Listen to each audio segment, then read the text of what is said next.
The bike feels very nimble on the road, even though it's heavy as shit to toss it around.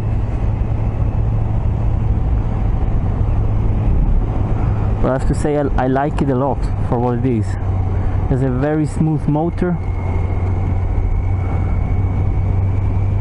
and yeah, it's rather nimble, and it's unlike anything you can ride today. That's for sure. That probably adds a lot to the spirit of the bike.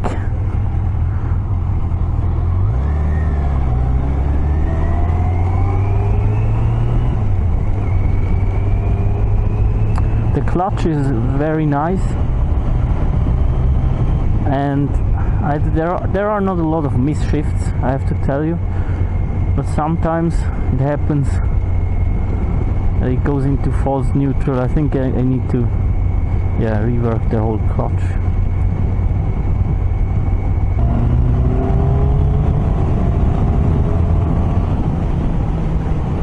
I think you can ride the bike very easily in the low RPMs, but it's not the same feeling. I think it's becoming much more race-like.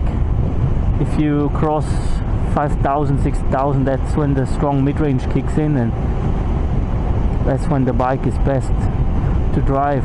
Up until, well, yeah, 11,000 something. So the mid-range is king here in this bike. I try to leave a decent distance between me and this guy there, because the brakes are really, they are not the finest, I have to tell you that. I like the mirrors. Those are not the stock mirrors.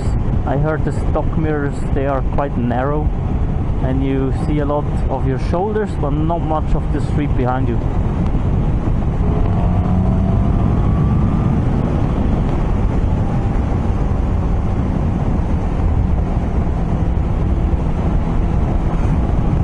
Overtaking is easier than braking sometimes. The rear brake is quite strong, so you could easily just maneuver it with the rear brake as long as you don't have to do any heavy braking. Well, so I'm on my way home now, but the long way home, and I fear that there could be some weather issues. As I told you, the bike has a very nice flickability, but the rear is quite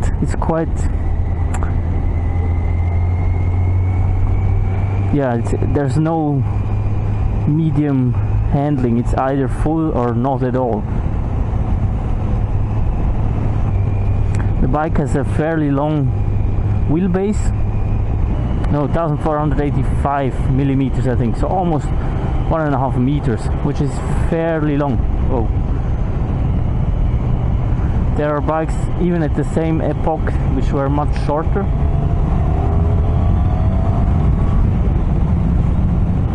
But this bike nailed it with suspension technology.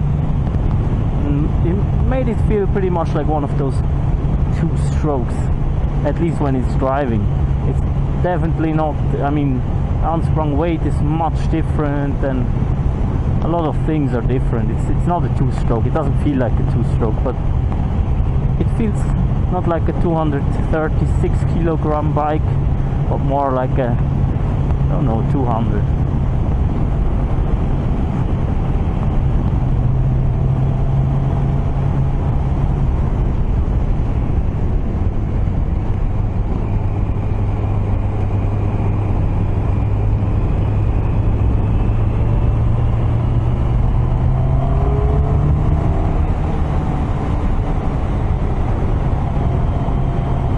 The sleek fuel tank is nice. You can really hug the bike with your knees, but you don't feel in the bike. It's not built around you. You're sitting on top. Look at the view here. Come to Switzerland, ride a bike. It's gonna be fun, I'll tell you. Just don't go too fast. It's gonna be expensive too.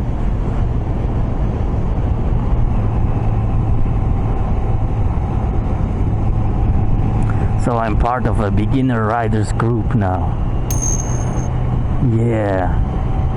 It's not so long ago I passed the license test myself, so I know what they're going through. Okay. They go this way, I go the other way.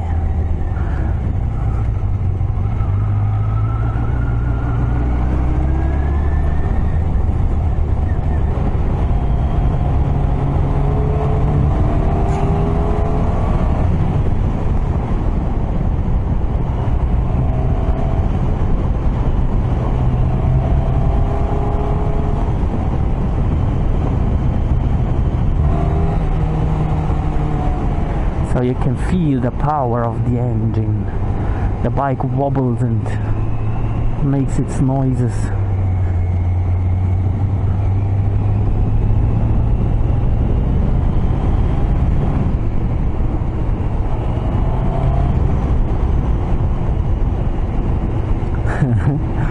One wrong movement and you're flying. There's no fence here.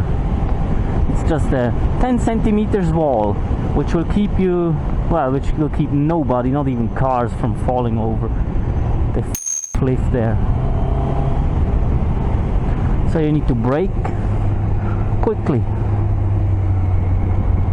and you can't lean too much because it's narrow. Oh yeah.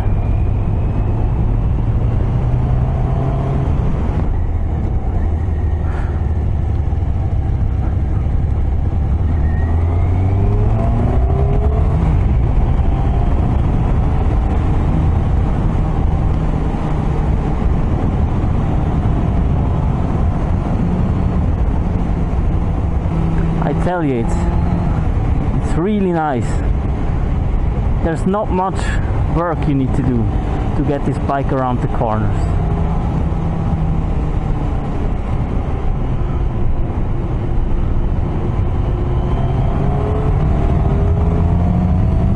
And there goes the mid-range. It's such a nice road bike.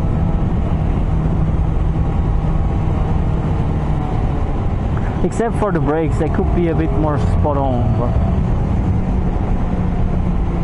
I won't sell it. Maybe in 10 years or so, when it came to value. But then it's a collectible, so you shouldn't sell collectibles, right? I will never sell it.